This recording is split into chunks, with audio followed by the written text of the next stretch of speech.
The Walters Art Museum glowed with soft light as Baltimore's elite gathered for the annual Art Blooms Gala. Among them stood Imani Johnson, radiant in a deep sapphire gown, her confident smile lighting up the room. Her natural curls were styled in an elegant updo, adorned with small crystal pins that caught the light with every movement. The gown hugged her curves beautifully, a far cry from the days when she tried to hide her body beneath shapeless clothes.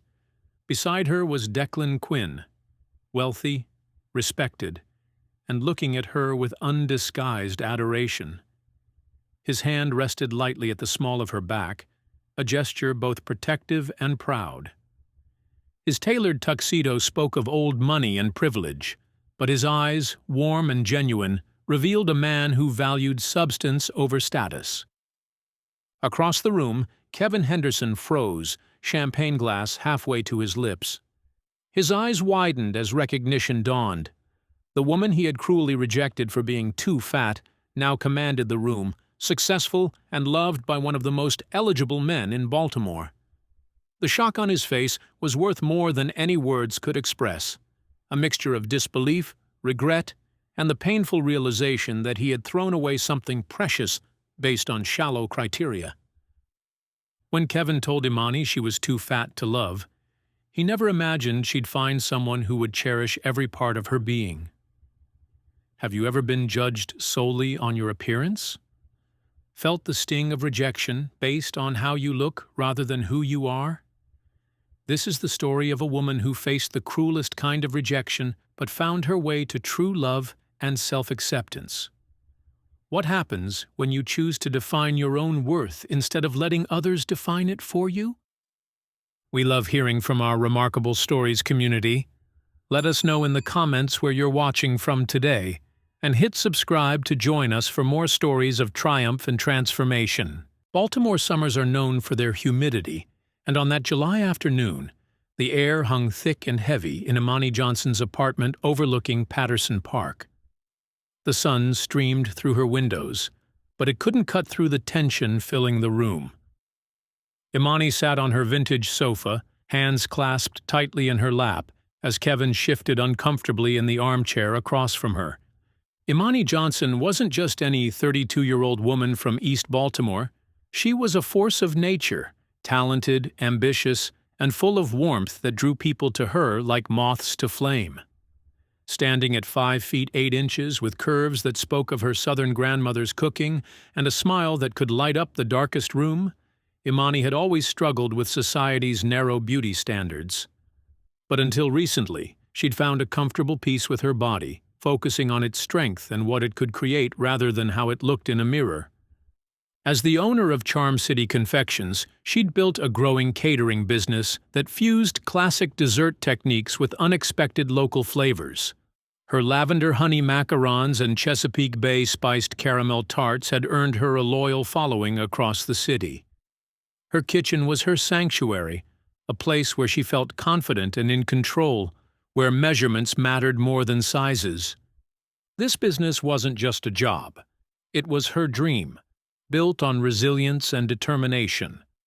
Growing up in a neighborhood where economic opportunities were limited, Imani had drawn strength from generations of strong black women in her family who had made something from nothing. Her grandmother's kitchen wisdom and her mother's unwavering belief in her abilities had given her the foundation to launch a business that was making waves in Baltimore's competitive food scene. She'd met Kevin Henderson 2 years earlier at the opening of a friend's art gallery in Hampton.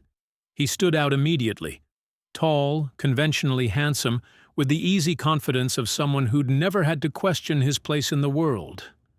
As the marketing director for a prominent local architecture firm, he moved comfortably among Baltimore's professional class. His interest in her had been flattering, his pursuit persistent.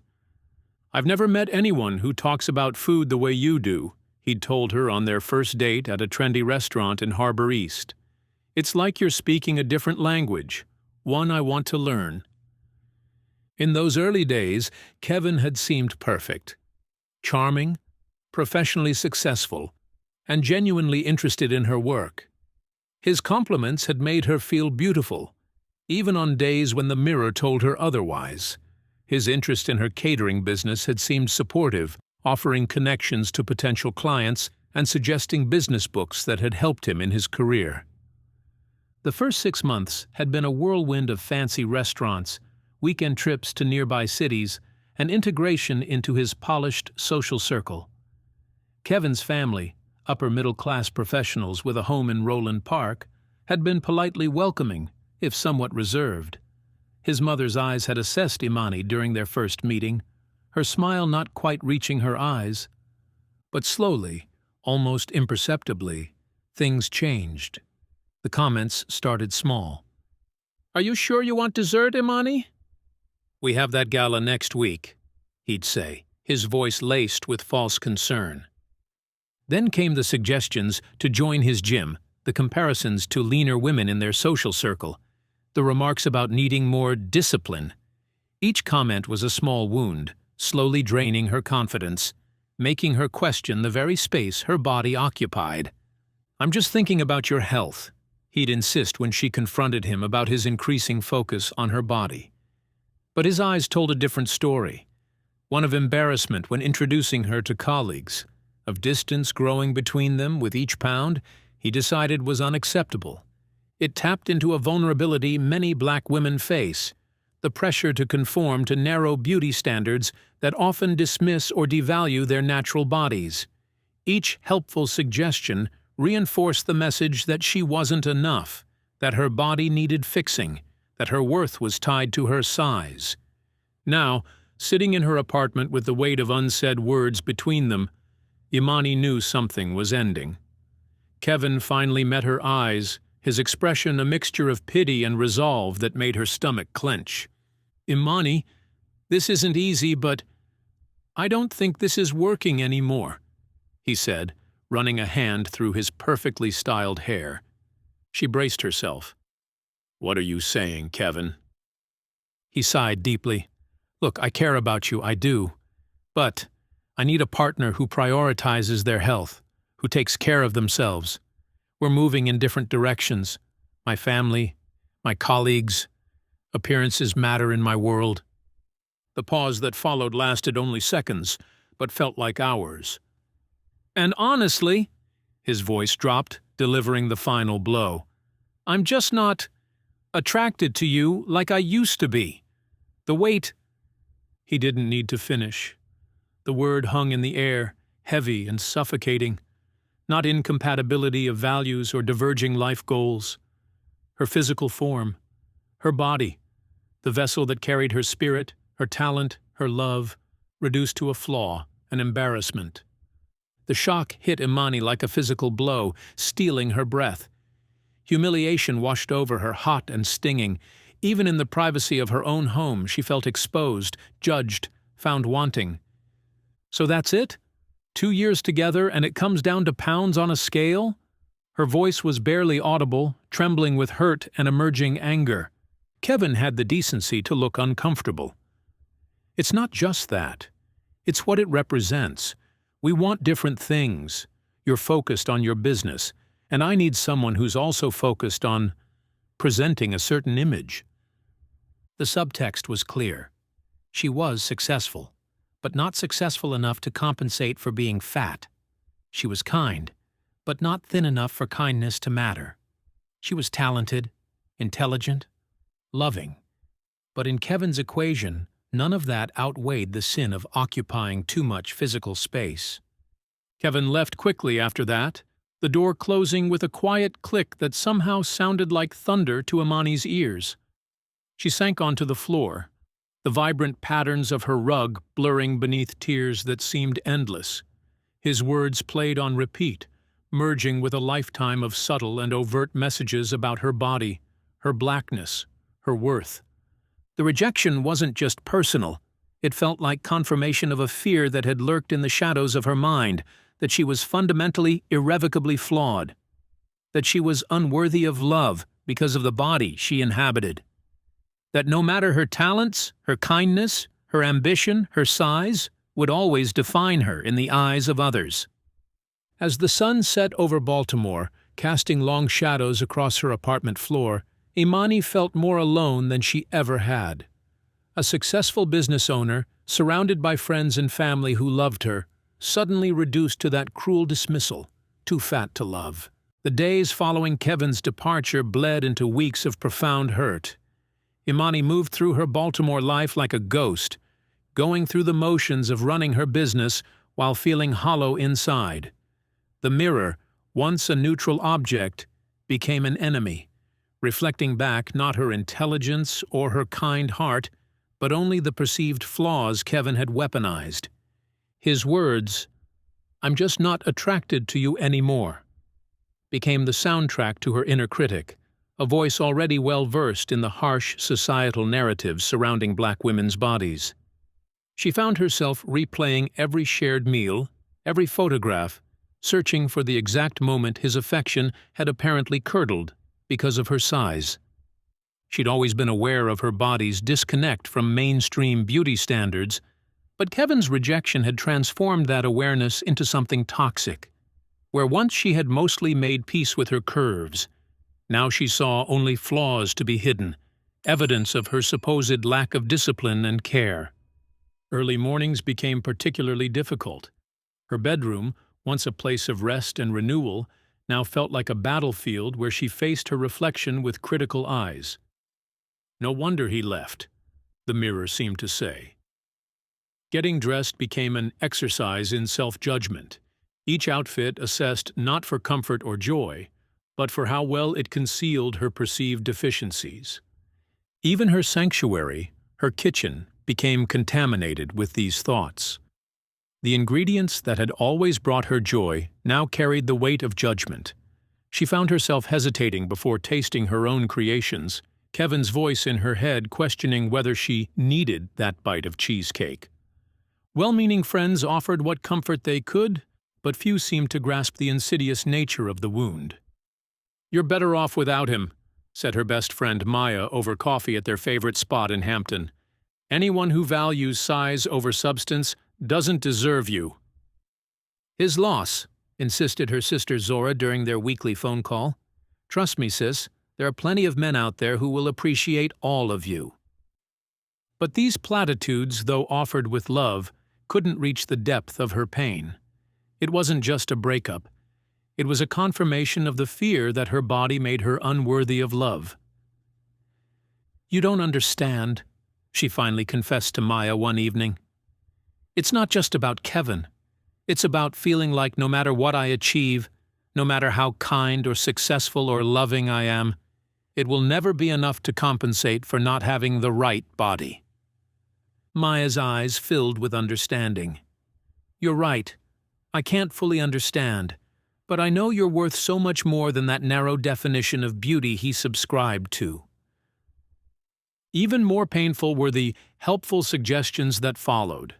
Diet plans, gym recommendations, success stories of weight loss transformations. Each suggestion, no matter how kindly offered, reinforced the idea that her body was a problem to be solved rather than part of who she was. Her cousin sent her links to weight loss programs with messages like, "This could help you find someone new." Her mother, though loving, suggested, "Just losing a little weight might boost her confidence." A friend from college recommended her trainer with the well-intentioned but painful comment, "He's worked with plenty of bigger girls." Even a routine doctor's visit included a well-intentioned but ultimately shaming comment about her weight, with no consideration of her mental health or recent emotional trauma. "You're 30 pounds heavier than our target range," the doctor said matter-of-factly, sliding a diet pamphlet across the desk. "Let's work on that before our next visit." The message seemed consistent from all sides. Change your body to be worthy of love and respect. She retreated, finding temporary solace in the very comfort foods she crafted for others. The sweetness offered a momentary escape from the bitterness in her soul, but the relief was always fleeting, followed by waves of guilt and self-recrimination. One night, after stress-eating half a batch of chocolate chip cookies while tears streamed down her face, Imani hit her lowest point. Standing in her kitchen surrounded by crumbs and self-loathing, she whispered to the empty room, Maybe he was right. Maybe I don't deserve love until I fix myself. The turning point wasn't dramatic, but quiet and profound. It came 3 weeks after Kevin's departure, during a late-night baking session. Imani was testing a new recipe for an upcoming corporate event, a challenging blackberry lavender layer cake that required complete focus. As she carefully folded blackberry puree into the batter, flour dusting her cheeks, the familiar rhythm of baking became strangely grounding. Looking at her hands, capable and strong, creating something beautiful and delicious, a flicker of defiance sparked within her. Her hands had built a successful business from nothing. They had created desserts that brought joy to countless people. They had comforted friends in distress and cared for family members in need. These hands, attached to the body Kevin had rejected, were powerful and skilled and worthy. Was her worth truly measured by the circumference of her waist? Was Kevin, with his superficiality, the arbiter of her value? Number. The thought solidified, fragile but persistent. She deserved better, not just a better partner, but a better relationship with herself. She decided consciously to reject the narrative Kevin had imposed, the narrative society often tried to write for women, especially black women. It was time to rewrite her own story. "I am more than my size," she whispered to the empty kitchen, the words both a declaration and a promise. This decision marked the beginning of a journey, not to change her body to meet others' expectations, but to change how she perceived herself, to reclaim the confidence and self-love that had been chipped away. Healing wasn't linear. There were days clouded by doubt, moments where the inner critic roared so loudly it drowned out reason. But Imani focused on building resilience, not through drastic physical changes, but through holistic self-care and reclaiming her agency. Have you ever had to rebuild your confidence after someone tore it down? Share your experience in the comments below. Your story might help someone else on their journey to self-acceptance. Imani's path to rebuilding herself began where she felt most confident, in her kitchen. She poured her energy into Charm City confections with renewed focus, not as an escape, but as an affirmation of her talents and worth. She experimented with bold new flavor combinations, perfected her techniques, and networked with local suppliers to strengthen her Baltimore roots. Her mornings started earlier, her planning became more strategic, and her business social media showcased not just her creations, but the stories behind them, connecting each dessert to the city and culture that inspired it.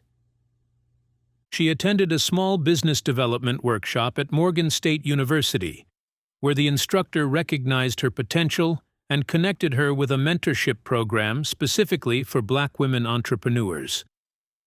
Through this program, she gained not just practical business advice, but a community of women who understood her unique challenges.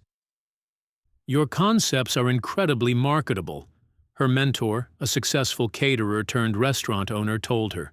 "But you're not charging enough. Your work has value. Don't discount it." This simple advice, recognizing her worth in financial terms, became strangely healing. Setting higher prices for her services and seeing clients readily pay them challenged the narrative that she wasn't valuable. Each invoice paid became a small rebellion against the idea that she was somehow less than. As orders increased, driven by word-of-mouth praise for her unique offerings and professionalism, her confidence grew organically. A local magazine feature on Baltimore's hidden culinary gems highlighted Charm City confections, bringing new corporate clients. She hired her first part-time assistant, a culinary student from her old neighborhood, who reminded Imani of herself at that age. "Your black-bottom cheesecakes changed my life," a client told her after a successful corporate event. "These desserts aren't just food, they're art," said another at a wedding reception where her caramel apple tart tower had guests lining up for seconds. Each compliment, each successful event, each new client became a building block in the reconstruction of her self-image. Success tasted sweeter than any revenge fantasy could offer.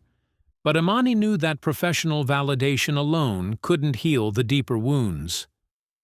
One rainy Tuesday afternoon, at the gentle urging of her childhood friend Ayana, she reluctantly attended a yoga class at a small inclusive studio in Hampton.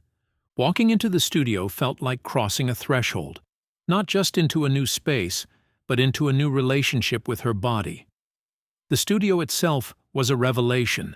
The walls featured images of yogis of all sizes, races, and abilities. There were no weight loss promises plastered on the walls, no beach body challenges. Initially self-conscious in the mirrored room, Imani positioned herself in the back corner, avoiding her reflection. But as the instructor, a full-figured black woman named Jade, guided the class through gentle movements, something shifted. For the first time in months, Imani focused not on how her body looked, but on how it felt: strong, capable, present. "Your body is not your enemy," Jade said as they moved through a final stretch. "It's your home, the only one you'll ever have. Treat it with the same compassion you'd offer a dear friend." The words struck Imani like a revelation.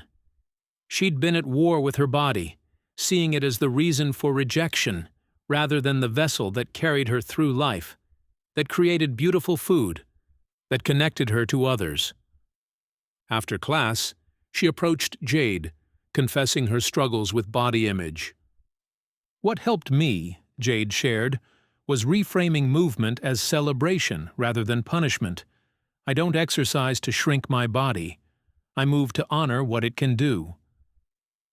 This perspective shift was profound. Imani didn't become a yoga devotee overnight, but she did begin to approach movement differently, not as punishment for what her body was, but as celebration of what it could do.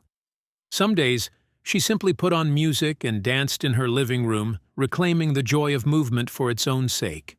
She also began a ritual of speaking kindly to her reflection, a practice that felt awkward at first, but gradually became meaningful. Each morning, she would look in the mirror and acknowledge something she appreciated about her body. "My hands create beautiful things," or "my smile brings warmth to others," or simply, "I am worthy of respect and love exactly as I am." Equally crucial to Imani's healing was strengthening her community. She leaned into friendships with women who celebrated her, particularly other Black women who understood the unique intersection of race, gender, and body image without needing lengthy explanations.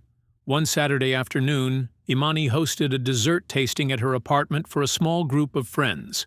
As they sampled her latest creations, including a new sweet potato cheesecake with brown butter crust, the conversation turned to body image.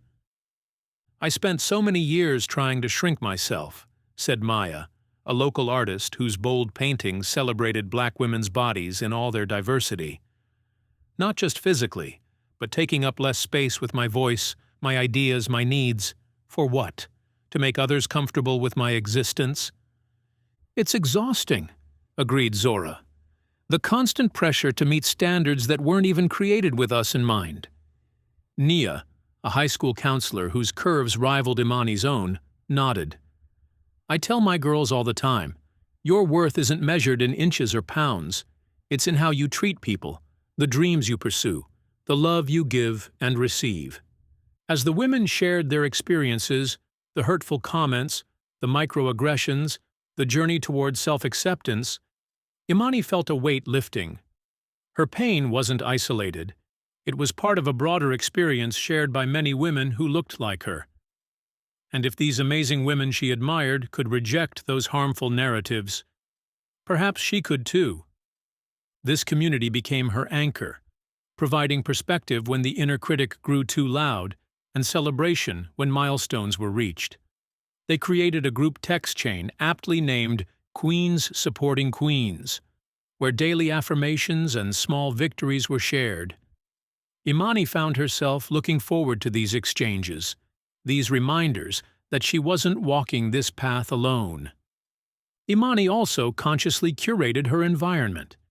She unfollowed social media accounts that triggered insecurity and filled her feed instead with body-positive content from women of all sizes, particularly black women embracing their curves.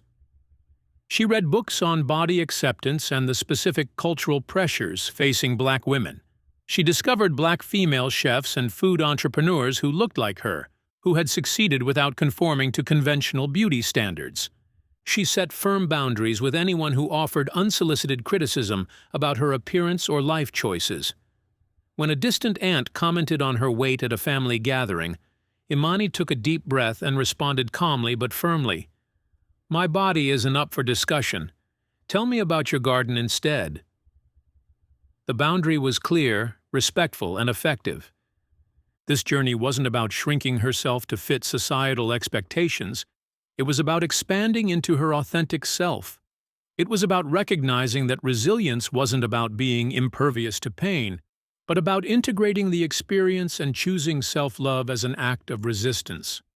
Slowly, surely, Imani began to embody this new narrative. Her posture shifted. Her smile reached her eyes more readily. She bought clothes that fit and flattered her current body, not the smaller body she once thought she needed to have to be worthy. She moved through Baltimore with a renewed sense of purpose, her focus on her business, her community, and her own well-being. She was still Imani, with her curves and her laughter and her generous heart, but she was no longer defined by someone else's rejection.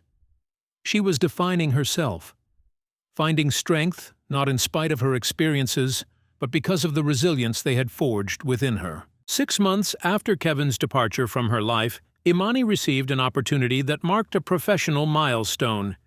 Charm City Confections had been selected to cater the dessert reception for the annual Baltimore Benefactors Gala, a glittering affair held at the historic George Peabody Library.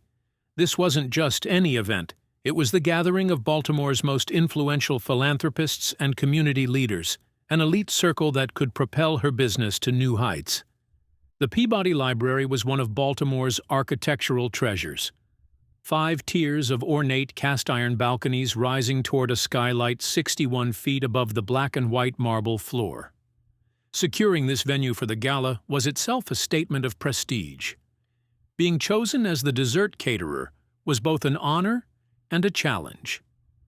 The client list included names from Baltimore's oldest families, alongside new tech money and arts patrons, people accustomed to the finest everything. Preparation became all-consuming. Imani developed a menu that honored Baltimore's culinary heritage while showcasing her unique vision. She hired additional staff for the event, spending hours training them to her exacting standards. She repeatedly tested each recipe, refining flavors and presentations until everything was perfect. The night of the gala, Imani arrived 3 hours early to set up her display. The library's soaring ceilings, ornate iron balconies, and walls of leather-bound books provided a dramatic backdrop for her culinary creations. She had outdone herself with an array of desserts that celebrated Baltimore's heritage. Her signature mini black-bottom cheesecakes, Old Bay chocolate truffles, and Chesapeake caramel tartlets. A show-stopping centerpiece featured a tiered display of Sagamore rye whiskey panna cotta, with candied orange and dark chocolate shards. As Imani arranged the final elements, she felt a quiet pride in what she'd created. 6 months ago, she might have felt out of place in this setting, might have worried about being judged. Tonight, she stood tall in her chef's jacket, confident in her skill and her right to be there. As the room filled with guests in formal attire, Imani stood proudly behind her station, a vision of professionalism. She was no longer hiding. She was showcasing her talent with confidence. "These look incredible," a warm baritone voice commented. Imani looked up to find a man studying her dessert display with genuine interest. He wasn't conventionally flashy, dressed in a perfectly tailored but understated suit. Mid-40s, perhaps, with kind eyes and a thoughtful expression. His demeanor suggested someone comfortable with wealth but not defined by it, a rarity in these circles. "Imani Johnson, right? Charm City Confections. I've heard wonderful things, he continued. Imani, initially flustered by the attention from someone who clearly belonged among the gala's elite attendees, quickly regained her professional composure. "Thank you, Mr. Quinn." "Declan Quinn," he replied with a smile that reached his eyes. "But please, call me Declan." Imani recognized the name immediately.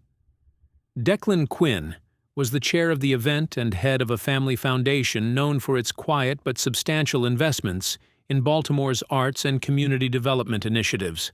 His family's wealth was old, rooted deep in the city's history, but Declan himself had carved a path in sustainable technology, adding a modern, conscientious layer to their legacy. Unlike many of his peers who inherited wealth, Declan had a reputation for genuine engagement with community issues. His company, GreenSphere Technologies, developed eco-friendly building solutions that had transformed construction practices across the country.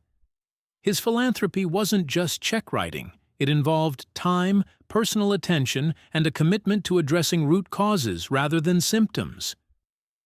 "These flavor combinations are intriguing," he said, gesturing toward her display. "The Old Bay chocolate truffles. That's bold. What inspired that?"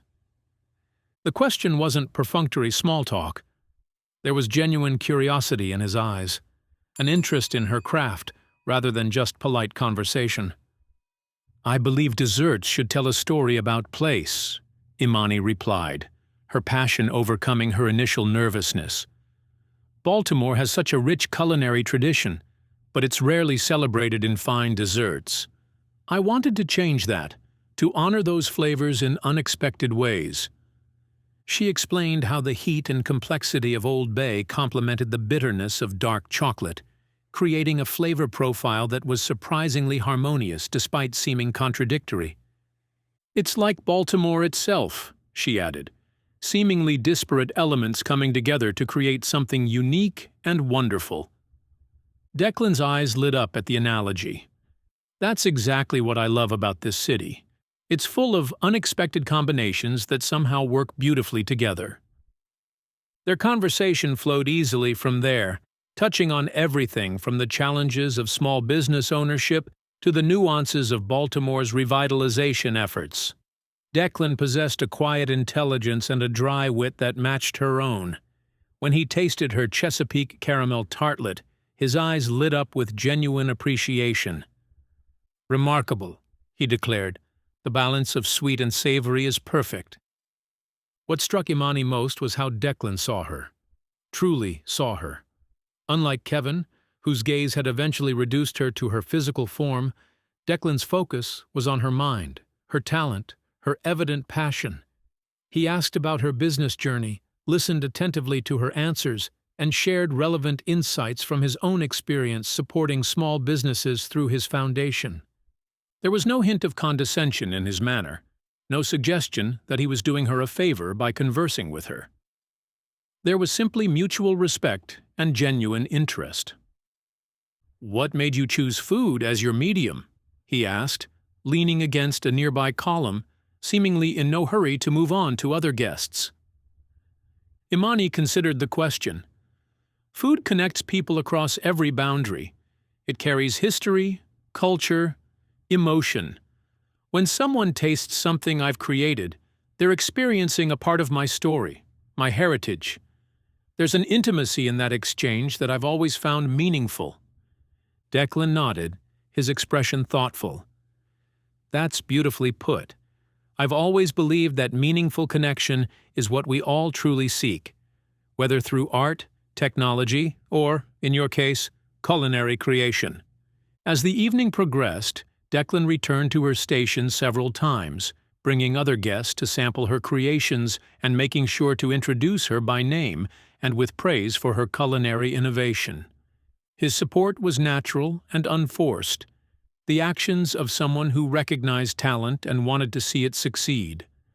Before the evening ended, Declan sought her out one final time, not with flirtatious pretense, but with genuine interest.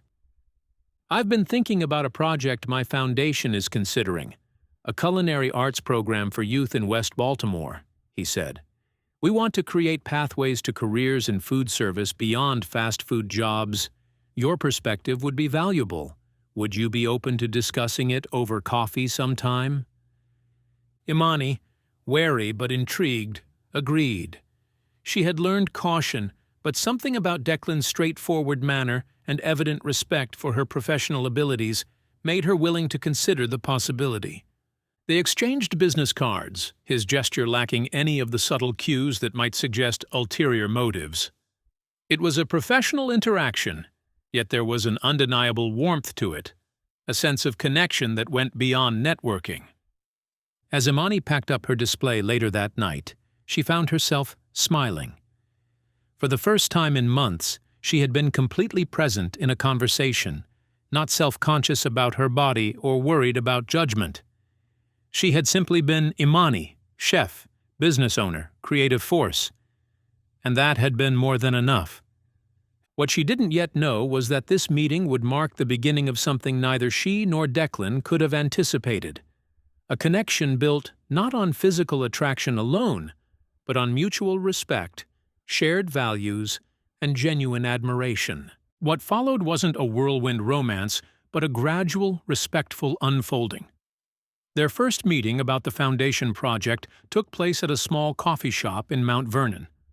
Imani arrived prepared with notes and ideas, determined to maintain professional boundaries. But as they discussed the potential culinary program for youth, she found herself drawn to Declan's thoughtful approach and genuine commitment to making a meaningful impact in Baltimore. "The key is sustainability," Declan said, leaning forward slightly, his enthusiasm evident. "Not just launching programs that look good on paper, but creating opportunities that can truly change trajectories." Imani nodded, adding, "And making sure the kids see people who look like them in leadership positions. They need to know these careers are for them too." Their conversation lasted nearly 3 hours, moving seamlessly from the foundation project to broader discussions about Baltimore's future, the challenges of community revitalization without gentrification, and their personal connections to the city. Declan shared how his great-grandfather had started the family's fortune in shipping, but how he felt responsible for directing that privilege toward healing historical inequities. "Wealth without purpose is just accumulation," he said simply, "and inherited wealth comes with inherited responsibility." The coffee shop closed before they realized how long they'd been talking. As they walked to their cars, Declan asked, "Would you be willing to continue this conversation over dinner next week? There's a new farm-to-table place in Hampton I've been meaning to try." Imani hesitated briefly, the ghost of Kevin's rejection still lingering. But something about Declan's genuine interest and respect gave her courage. "I'd like that," she replied. Their professional discussions soon bled into shared lunches and walks around the inner harbor. Declan was consistent, thoughtful, and refreshingly direct. There were no games, no hidden agendas, just authentic interest in knowing her better. On their third dinner together, at a small Ethiopian restaurant in Station North, Declan asked about her journey to becoming a chef. Imani shared stories of cooking with her grandmother, of saving for culinary classes while working 2 jobs, of the first wedding she catered where everything went wrong but somehow turned out right. "What about you?" she asked. "Was sustainable technology always your passion?" Declan's smile turned rueful. "Hardly. My parents wanted me in finance or law, the traditional paths. I was the family disappointment when I studied environmental engineering instead." This glimpse of vulnerability, of someone who had bucked expectations despite privilege, made Declan more human in Imani's eyes. He learned about her journey, not just with her business, but the resilience forged from past hurts. Imani shared cautiously at first, offering small glimpses into her experiences growing up in East Baltimore, the challenges of launching a business as a Black woman, and eventually, the pain of Kevin's rejection. "He said he couldn't be with me because of my weight," she admitted one evening as they walked along the harbor promenade.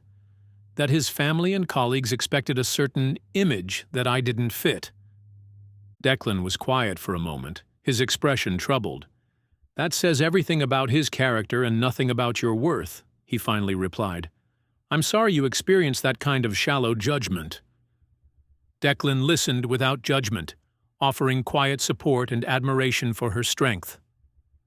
"What strikes me about you, Imani," he said during one of their walks, "is how you've turned challenges into fuel for your passion. That's rare." Their dates evolved naturally, less about impressing each other and more about genuine connection. One rainy Sunday, they spent hours at the Baltimore Museum of Art, debating their favorite pieces and discovering shared appreciation for the same artists. The following weekend, Declan joined Imani at the farmer's market, carrying her bags as she selected ingredients and charming the vendors with his genuine interest in their products. They explored Baltimore's hidden gems, neighborhood art galleries in Station North, jazz clubs in Fells Point, quiet trails along the Patapsco River. Declan celebrated her business milestones with sincere enthusiasm, offering connections or advice only when asked, always careful not to overshadow her achievements with his resources. When Charm City Confections landed a contract with a major hotel chain, Declan arrived at her kitchen with champagne and took her team out to celebrate. To Imani, he toasted, whose talent and perseverance have created something truly special. He seemed utterly unconcerned with the superficialities that had consumed Kevin. He admired her mind, laughed readily at her jokes, and seemed captivated by the way she saw the world. Physical attraction was clearly present. His eyes often lingered appreciatively, his hand sought hers naturally, but it was never the centerpiece of his attention. Their first kiss came naturally under the twinkling lights of the harbor at Christmas. It wasn't planned or pushed, just the natural culmination of growing feelings. What struck Imani most was the complete absence of anxiety she felt in that moment. No worry about how her body felt against his, just the simple joy of connection. One evening, 3 months into their relationship, sharing stories over dinner at a cozy spot in Mount Vernon, Declan spoke briefly about the pressures he'd faced growing up, the expectations tied to his family name, the struggle to forge his own identity despite his privilege. "People see the Quinn name and think they know who I am," he confided. "They don't see the weight of expectations, the pressure to live up to a legacy you didn't create. My father nearly disowned me when I chose my own path instead of joining the family's financial firms. It wasn't a bid for sympathy, but an offering of vulnerability, a bridge across the apparent chasm of their different backgrounds. It allowed Imani to see beyond the wealth, to the man navigating his own set of challenges. Tentatively, she shared a little more about the sting of Kevin's rejection, not the details, but the lingering feeling of inadequacy it had left. "There are days I still hear his voice in my head," she admitted, "telling me I'm not enough, that my body makes me unworthy." Declan reached across the table, taking her hand in his. "Anyone who couldn't see the incredible woman you are," he said, his gaze steady and sincere, "was blind in ways that matter most." The first time Imani invited Declan to her apartment for dinner, a home-cooked meal rather than her professional creations, she felt a strange nervousness. This was her space, filled with personal touches that revealed who she truly was. Family photos, cookbook collections, artwork from local artists. Letting him into this private world felt significant. Declan arrived with a bouquet of locally grown flowers and a bottle of wine from a Maryland vineyard. As she gave him a tour of her modest but charming apartment, his appreciation seemed genuine. "This feels like you," he said, taking in the vibrant colors and personal touches. Warm, creative, thoughtful. The evening was comfortable, natural, cooking together in her kitchen, sharing stories over dinner, eventually curling up on her sofa to watch a documentary they'd both been wanting to see. When Declan pulled her close, his arm around her shoulders, Imani realized she felt completely at ease in her body for the first time in years. There was no urge to hold in her stomach or position herself in a flattering angle. There was just comfort and connection. As weeks turned to months, their connection deepened into something neither had expected. Declan's adoration wasn't fawning. It was a deep, steady appreciation for her entire being, her intellect, her spirit, her resilience, the way she moved through the world with kindness despite her scars, and yes, the physical presence that was inextricably part of the Imani he was falling for. "You're beautiful," he told her one evening, as they watched the sunset from Federal Hill Park, the city lights beginning to twinkle below them. The words weren't empty flattery. They carried the weight of someone who truly saw her, all of her. For Imani, who had begun to rebuild her self-worth from within, Declan's affection wasn't validation she needed, but appreciation she deserved. It was a connection built not on status or appearance, but on mutual respect and a shared set of values, a quiet counterpoint to the noise of societal expectations. What do you think makes a relationship truly meaningful? Is it shared values, mutual respect, or something else? Let us know in the comments below. As Imani and Declan's bond grew stronger, moving from the excitement of new dates into the comfortable rhythm of a serious relationship, they couldn't ignore the real-world currents swirling around them. Baltimore, a city of striking beauty but also sharp divides in wealth and opportunity, served as the stage where the differences in their backgrounds played out. Their love story was deeply personal, yet it unfolded against a backdrop of societal assumptions about race, class, and who belongs where. The first challenge wasn't loud confrontation, but a steady stream of quiet, persistent scrutiny from the outside world. Being an interracial couple, especially one where Declan's well-known family wealth contrasted with Imani's hard-earned success, drew eyes. Sometimes it was just lingering looks. Other times it was comments wrapped in fake politeness, microaggressions that stung despite their soft delivery. One evening, at a large charity function held downtown, the dynamic became painfully clear. While Imani and Declan chatted with other guests, a woman draped in expensive jewels approached, her smile overly bright. She placed a hand briefly on Imani's arm, a touch meant to seem friendly, but feeling possessive. "You're so lucky Declan takes such good care of you," she cooed. "He's always had such a generous spirit." The message, though unspoken, landed hard. Imani was seen not as Declan's partner, but as a project, a recipient of his kindness, suggesting their connection wasn't genuine, but based on what he could provide. Imani felt her own smile stiffen.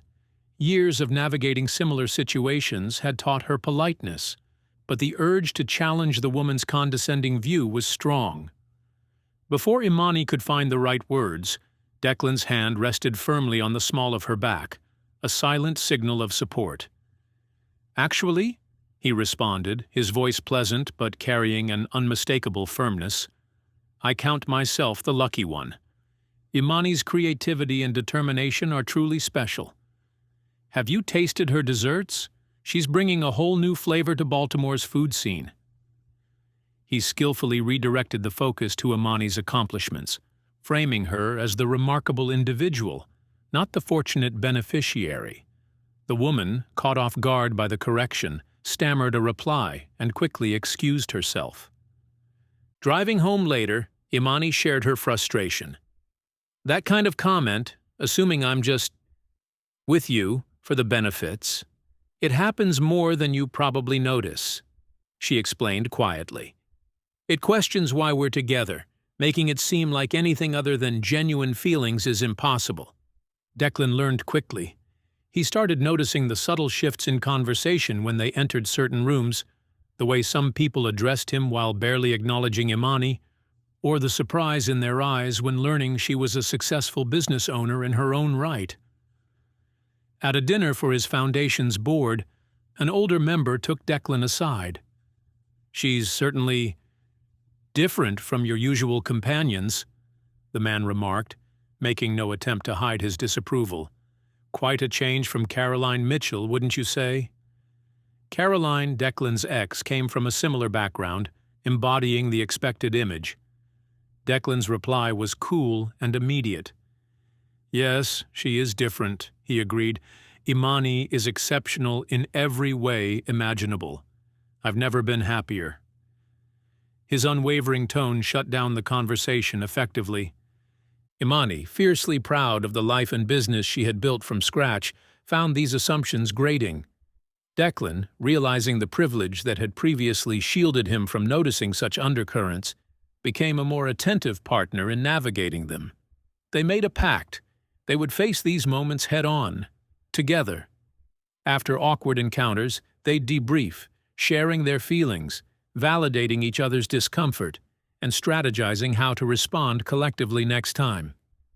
These weren't always easy talks, digging into sensitive areas of race and class, but each honest exchange built more trust. You need to understand, Imani told him late one night, after a particularly draining gala where she felt repeatedly overlooked. When people act like that, it's not just about us as a couple. It feels like they're questioning my very right to exist in those spaces. She described the exhaustion of constantly needing to prove her worth, the subtle ways she was treated differently, assumed to be staff, scrutinized more closely by security, needing to subtly assert her credentials just to be seen as an equal. Declan listened intently, his expression serious. He didn't offer easy answers or dismiss her feelings. He simply heard her. "I'm sorry you carry that weight," he said, his voice filled with genuine regret. "I'm listening. I'm here with you. Tell me, what helps most in those moments? How can I best stand with you?" His openness, his willingness to learn without getting defensive, became a cornerstone of their relationship's strength.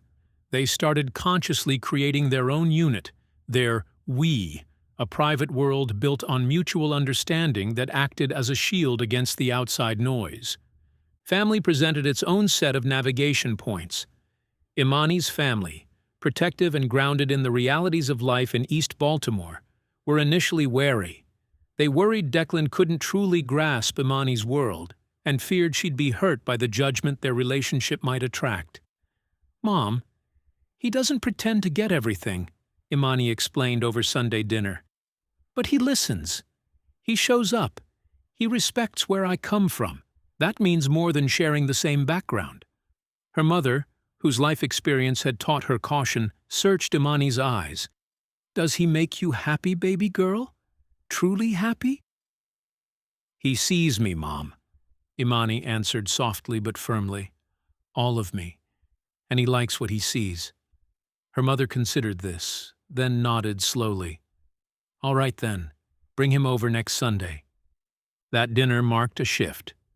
Declan didn't try to impress. He simply showed up authentically.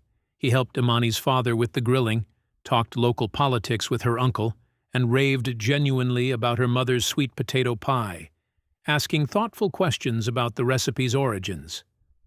Her family saw his clear respect and deep affection for Imani, his easy manner, and his genuine interest in her world. Not as a tourist, but as someone who valued the community that shaped her. They saw he wasn't trying to change her or rescue her, but simply loved her. Declan's family circle was, in some ways, trickier. His parents, who considered themselves progressive, welcomed Imani politely, but their efforts occasionally felt awkward, like they were trying too hard to prove their acceptance. During their first meeting at the Quinn family home, Declan's mother mentioned, "We always taught Declan to be colorblind." Imani offered a gentle smile.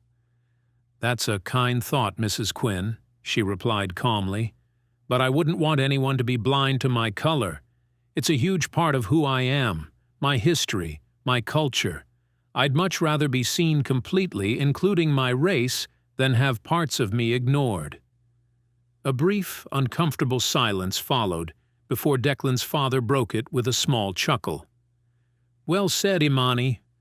Margaret, perhaps we have some learning to do." His honest admission relaxed the atmosphere, paving the way for more genuine connection later. However, some members of Declan's wider social network, representing Baltimore's older, more established elite, remained distant. Their skepticism was often veiled in polite inquiries about different backgrounds or suitability, barely masking underlying judgments about class and race. At a tense family brunch hosted by Declan's parents, his Aunt Caroline peppered Imani with questions about her upbringing.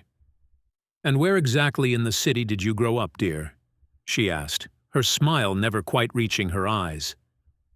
Before Imani needed to respond, Declan stepped in smoothly. "She grew up in East Baltimore, Caroline.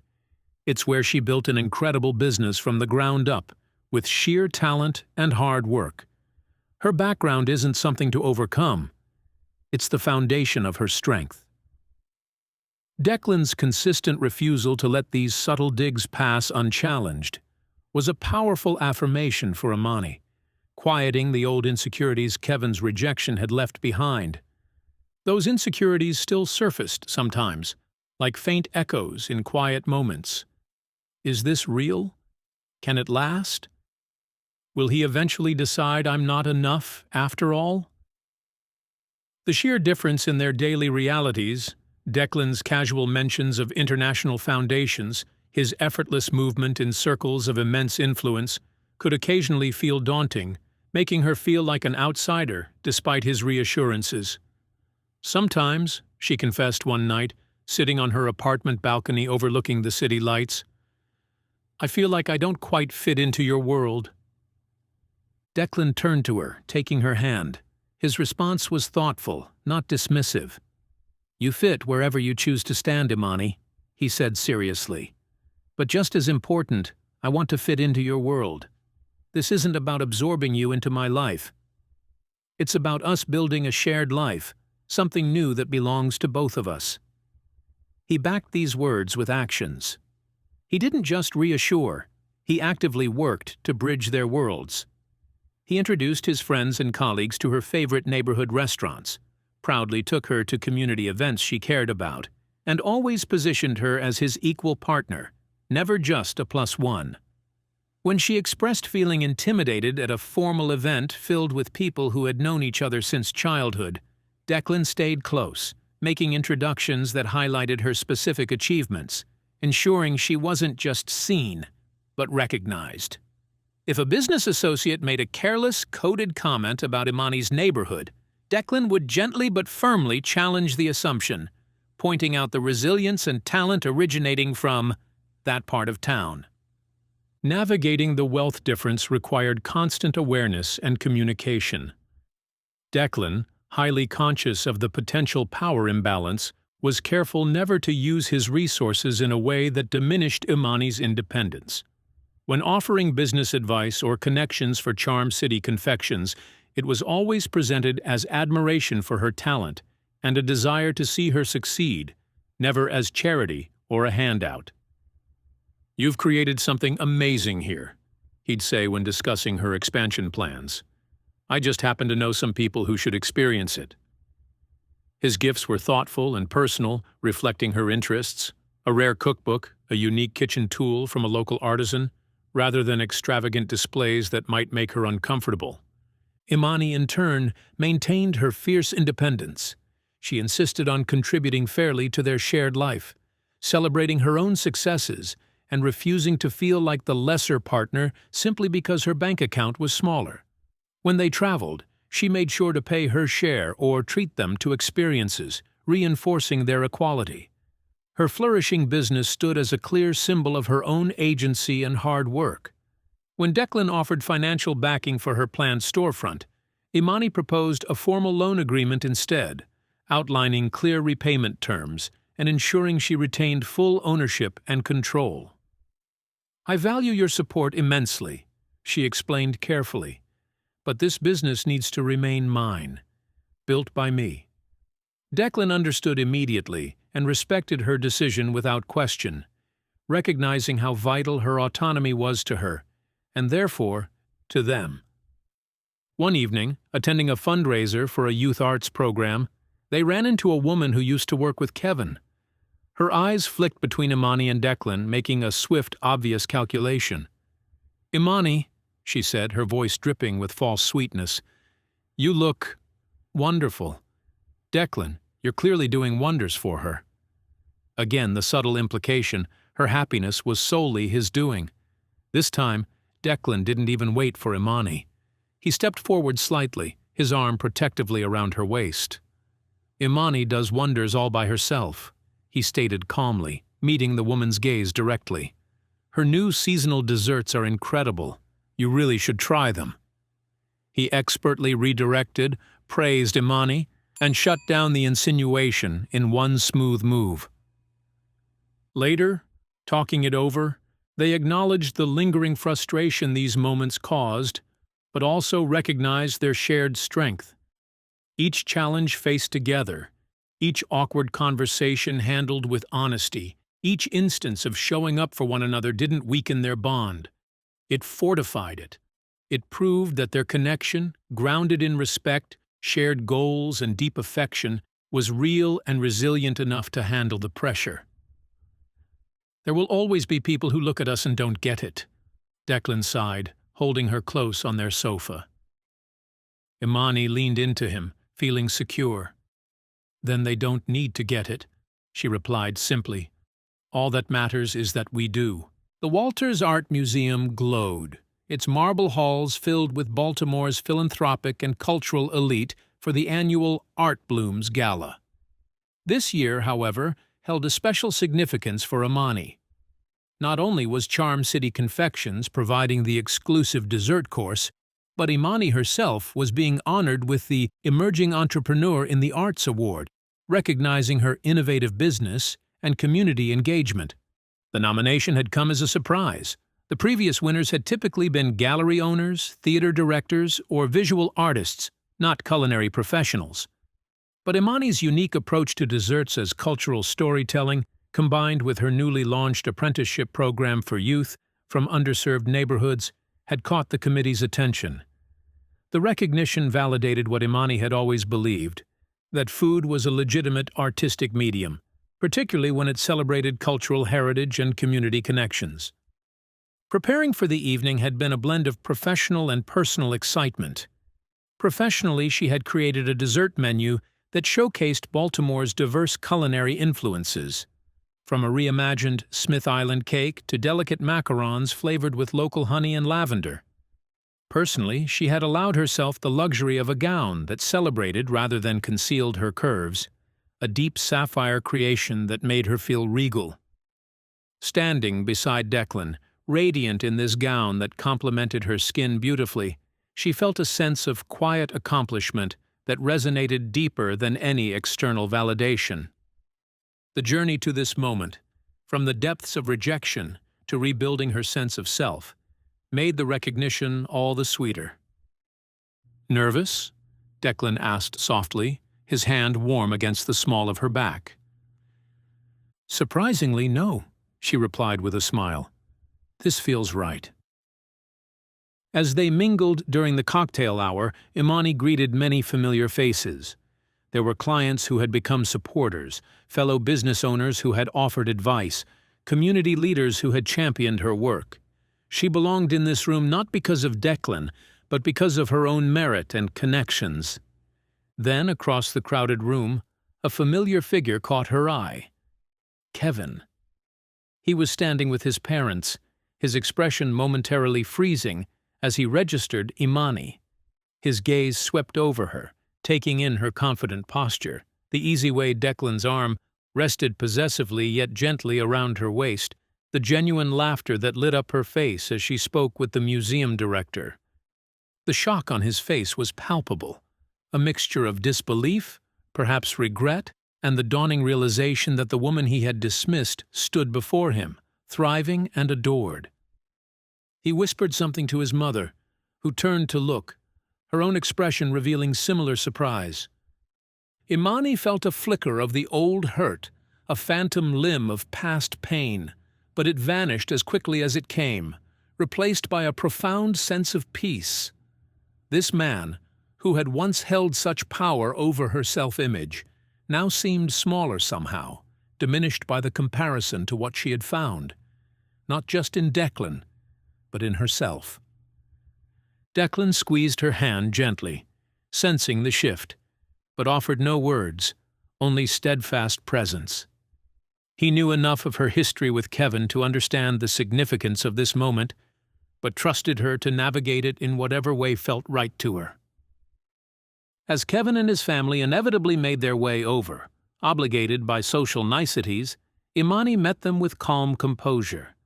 She was neither overly warm nor coldly distant, simply poised and secure in herself. "Imani," Kevin's mother said, her smile tight, "congratulations on your catering." The dismissive tone couldn't have been clearer if she'd tried, reducing Imani's achievement to mere service rather than entrepreneurship. "Thank you, Mrs. Henderson," Imani replied, her voice even and warm. "It's an honor to be part of this event." Kevin mumbled a congratulations, his eyes darting between Imani and Declan, unable to reconcile the image before him with the woman he had judged and discarded. He saw not just her physical presence, glowing with health and happiness, but the aura of self-possession surrounding her. He saw Declan looking at her with undisguised admiration, a look Kevin himself had perhaps never truly offered. "I hear you're receiving an award tonight," Kevin's father commented, his tone suggesting surprise. "Yes," Declan interjected smoothly, pride evident in his voice, for her exceptional contribution to Baltimore's culinary arts scene and her community mentorship program.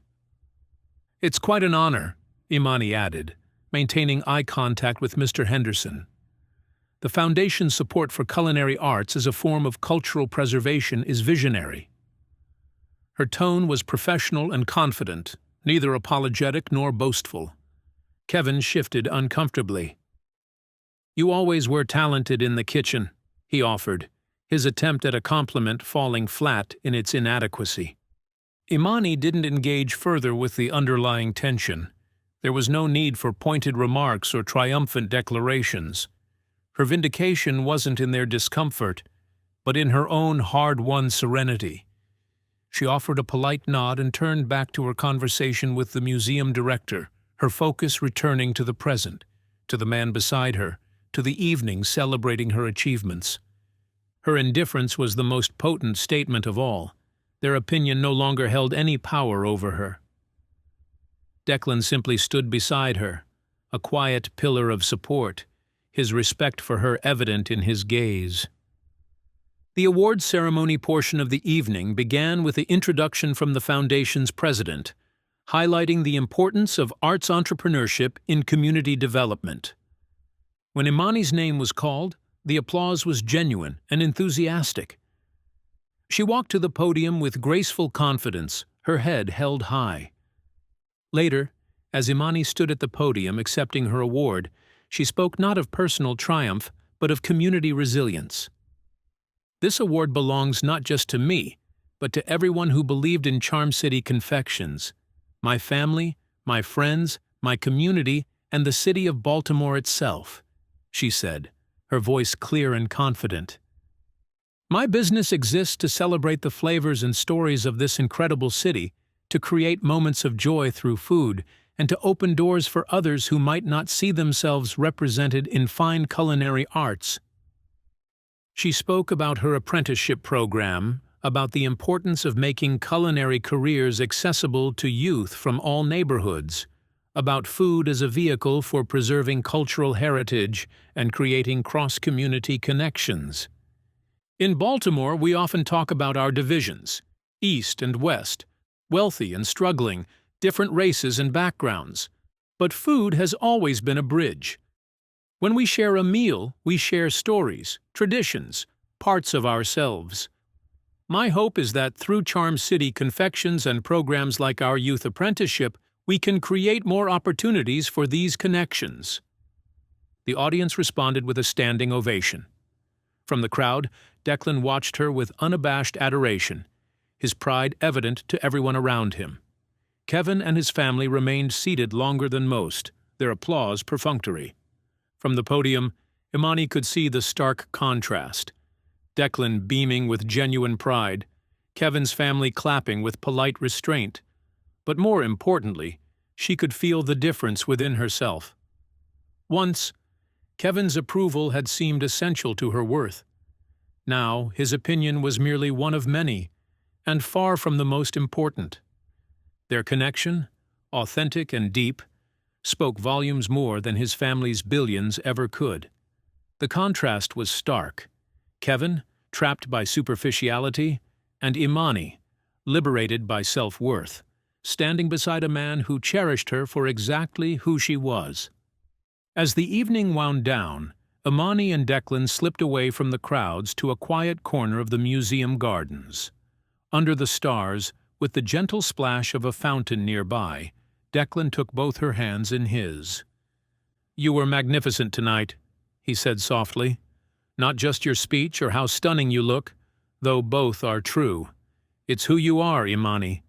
Your strength, your grace under pressure, your kindness even to those who don't deserve it." Imani smiled, a full, unburdened smile that reached her eyes. "Tonight helped me realize something. I'm not defined by anyone's rejection or acceptance, not Kevin's, not even yours, though your love means everything to me. I'm defined by who I choose to be." Declan nodded, understanding the profound nature of her realization.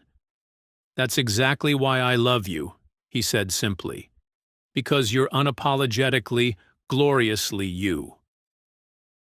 Under the Baltimore sky, surrounded by the beauty of the museum gardens, Imani knew with absolute certainty that the shock wasn't just Kevin seeing her with a billionaire prince. It was him seeing her happy, whole, and utterly unmoved by his past judgment. The true triumph wasn't in having found a wealthy man who adored her, though she treasured Declan's love, but in having found her own unshakable sense of worth. Life for Imani and Declan found its own beautiful rhythm in Baltimore.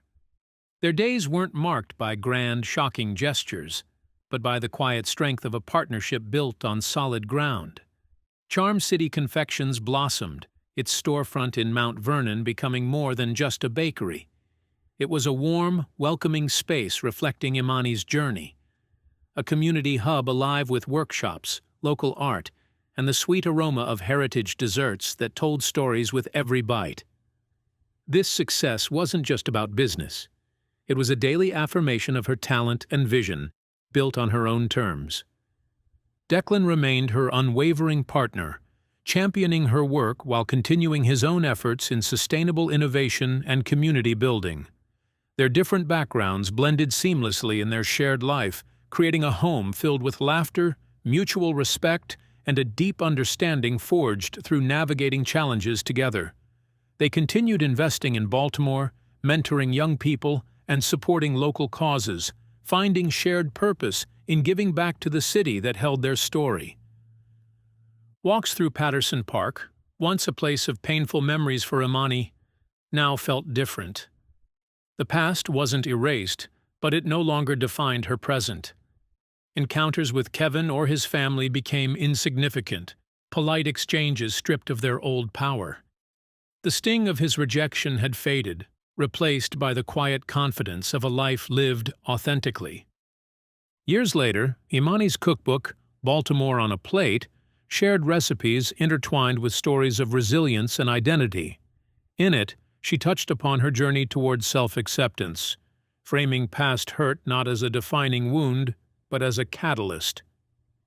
"Sometimes," she wrote, "what feels like an ending is actually the beginning of defining enough for ourselves."